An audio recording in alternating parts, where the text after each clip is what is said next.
रासायनिक अभिक्रियाएं एवं समीकरण, यहाँ से हम लोग आज एमसीक्यू जो है वो कवर करने वाले हैं, जो मोस्ट इंपॉर्टेंट ऑब्जेक्टिव क्वेश्चन जो बार बार एग्जाम में पूछे जाते हैं।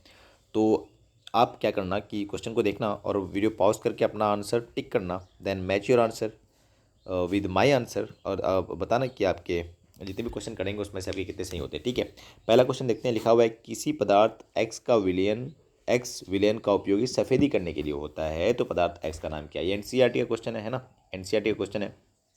पूछा गया कि कोई पदार्थ है एक्स और उसका उपयोग क्या करते हैं हम लोग भाई, सफ़ेद करने के लिए करते हैं, दीवार वगैरह की पुताई करते हैं। तो बताइए उस पदार्थ का नाम क्या है। तो इसका सही जो आंसर है वो है calcium oxide. Calcium oxide, CaO formula होगा इसका। कैल्शियम ऑक्साइड होता है क्या एक्चुअली, कैल्शियम ऑक्साइड जब हम लोग पानी में भिगाते हैं तो ये कैल्शियम हाइड्रोक्साइड बना लेता है। अब कैल्शियम हाइड्रोक्साइड ये अब दीवार में पुताई कर देते हैं, एक्चुअली करते हैं कैल्शियम ऑक्साइड या पानी में मिला करके।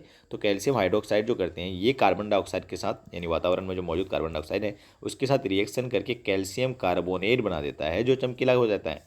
मार्बल वगैरह का फॉर्मूला कैल्शियम कार्बोनेट ही तो होता है। तो बाद में ये 2-3 दिन बाद देखो, दीवार रंगाने के 2-3 दिन बाद चमकने लगता है वो। ठीक है, चलो अगला क्वेश्चन देखते हैं।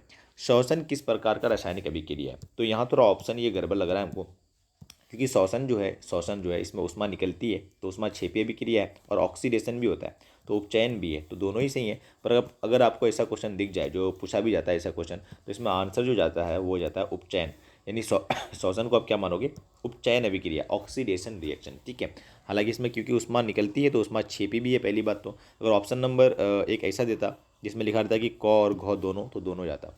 और एक खूबसूरत बात बताऊँ, अपचयन भी होता है इसमें। ठीक है, खैर वो थोड़ा डिटेल हो जाएगा, तो अभी इसमें तो उपचयन आप आंसर रखना। अगला क्वेश्चन है कि जो है कॉपर ऑक्साइड हाइड्रोजन के साथ रिएक्ट करता है और ये इस तरह कुछ कॉपर और जल का निर्माण करता है, तो ये किस प्रकार का अभिक्रिया है, which type of chemical reaction is this. पहला ऑप्शन है उपचयन यानी ऑक्सीडेशन, अपचयन रिडक्शन, उदासीनीकरण और रेडॉक्स रिएक्शन। तो ध्यान से देखो, कॉपर ऑक्साइड में से कॉपर ऑक्सीजन भाग गया है, तो इसका तो हो गया है अपचयन, यानी अपचयन हो गया ये, यहाँ पर अपचयन हो गया क्योंकि ऑक्सीजन हट गया है। और हाइड्रोजन में देखोगे आप कि यहाँ पर ऑक्सीजन जुड़ गया है, तो इसका हो गया है उपचयन, ऑक्सीडेशन हो गया इसका। तो एक ही रिएक्शन में अपचयन भी हो रहा है और उपचयन भी हो रहा है, और ऐसा अभिक्रिया जिसमें अपचयन और उपचयन साथ साथ हो जाए तो उसको हम लोग रेडॉक्स रिएक्शन कहते हैं। इसलिए इसका आंसर जो जाएगा ऑप्शन नंबर घ सही है। ठीक है, रेडॉक्स रिएक्शन, रेडॉक्स रिएक्शन। ठीक है, अगला देखो, इलेक्ट्रॉन के स्थानांतरण से बने यौगिक क्या कहलाते हैं। इलेक्ट्रॉन के स्थानांतरण से बने यौगिक, जैसे सोडियम और क्लोरीन को पास में लाओगे तो सोडियम प्लस हो जाता है, क्लोरीन माइनस हो जाता है, क्योंकि सोडियम का एक इलेक्ट्रॉन ये ले लेता है और दोनों के बीच बॉन्ड बनता है, और ऐसे बॉन्ड को हम लोग कहते हैं विद्युत संयोजी बॉन्ड। कौन सा बॉन्ड, विद्युत संयोजी बॉन्ड। सह संयोजी बॉन्ड कौन सा होता है, कार्बन और हाइड्रोजन के पास देखोगे यहाँ एक इलेक्ट्रॉन रहता है, यहाँ एक इलेक्ट्रॉन रहता है, और ये दोनों आपस में इलेक्ट्रॉन क्या कर लेता है, साझा कर लेता है। तो साझा करने से जो इलेक्ट्रॉन के साझा करने से बॉन्ड बनता है उसको हम लोग बोलते हैं सह संयोजी बॉन्ड।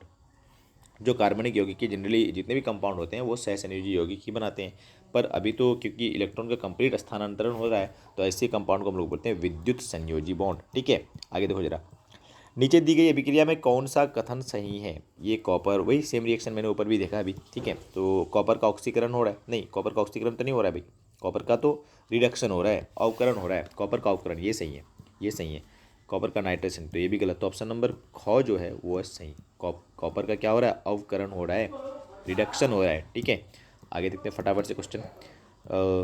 हाइड्रोजन और क्लोरीन मिलकर के हाइड्रोक्लोरिक अम्ल बनाता है, तो इस अभिक्रिया है, ये अभिक्रिया कैसा है, अपघटन अभिक्रिया, एक संयोजन अभिक्रिया, एक द्विस्थापन अभिक्रिया, एक विस्थापन अभिक्रिया। साफ साफ दिख रहा है, हाइड्रोजन और क्लोरीन आपस में संयोग कर गया, जुड़ गया, हाइड्रोजन और क्लोरीन आपस में क्या कर रहा है, संयोग कर रहा है, तो एक संयोजन अभिक्रिया होगा ना भाई, टूटा फूटा कुछ थोड़े ना है, तो ये हो गया एक संयोजन अभिक्रिया। ठीक है, चलो, निम्नलिखित में कौन विस्थापन डबल डिस्प्लेसमेंट रिएक्शन के बारे में पूछ रहा है यहाँ पर। तो देख लो यहाँ पे डबल डिस्प्लेसमेंट हो रहा है, यहाँ तो देखो यहाँ पर ये तो संयोग हो गया, जुड़ गया, यहाँ पे भी जुड़ रहा है, संयोजन अभिक्रिया, यहाँ पे भी जुड़ रहा है, ये भी है संयोजन अभिक्रिया। तो बस एक ही ऑप्शन रहा, वैसे देख सकते हो आप यहाँ पे, इस सिल्वर नाइट्रेट में से नाइट्रेट भाग गया तो यहाँ पर क्लोरीन आके जुटा, तो पहला तो विस्थापन भी हो गया, और सोडियम क्लोराइड में सोडियम नाइट्रेट आकर के जुड़ गया, क्लोरीन वहाँ से भाग गया। ठीक है, तो डबल डिस्प्लेसमेंट बोलते हैं इसको, तो ऑप्शन नंबर गौ सही था इसका।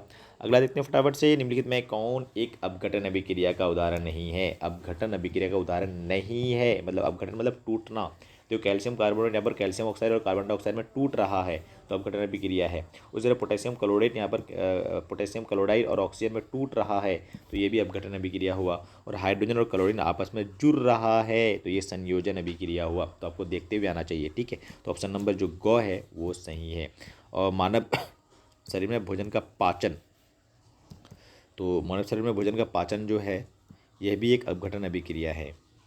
पता है ना कैसे ऑक्सीडेशन वगैरह होता है। चलो ठीक है, सॉरी ग्लूकोज वगैरह टूटता है। निम्न में कौन अवकारक है? अवकारक, अवकारक यानी इसको इंग्लिश में कहते हैं रिड्यूसिंग एजेंट, रिड्यूसिंग एजेंट।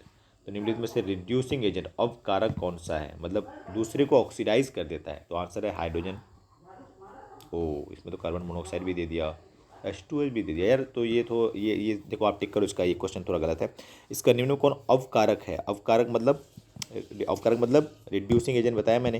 देखो A+B से बन गया C, तो मान जाओ ए का ऑक्सीडेशन होकर के A+ बन गया, तो ए का ऑक्सीडेशन होकर के यानी उपचयन होकर के क्या बन गया A+।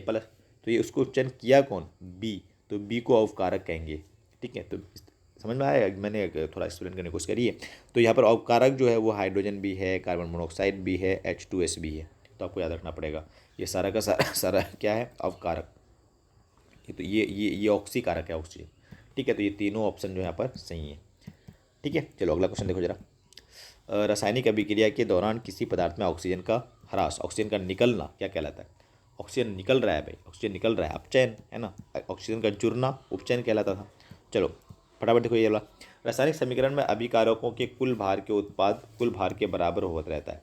तो A+B = C+D। इसमें इधर जितना है भार और इधर भार बराबर होता है, तब जब रिएक्शन कैसा हो? संतुलित रासायनिक समीकरण हो, ठीक है। संतुलित रासायनिक समीकरण में होता है। मैग्नीशियम रिबन का वायु में दहन होता है तथा श्वेत पदार्थ मैग्नीशियम ऑक्साइड बनता है। मैग्नीशियम को जब आप वायु में दहन करोगे तो मैग्नीशियम ऑक्साइड का निर्माण होगा, ठीक है।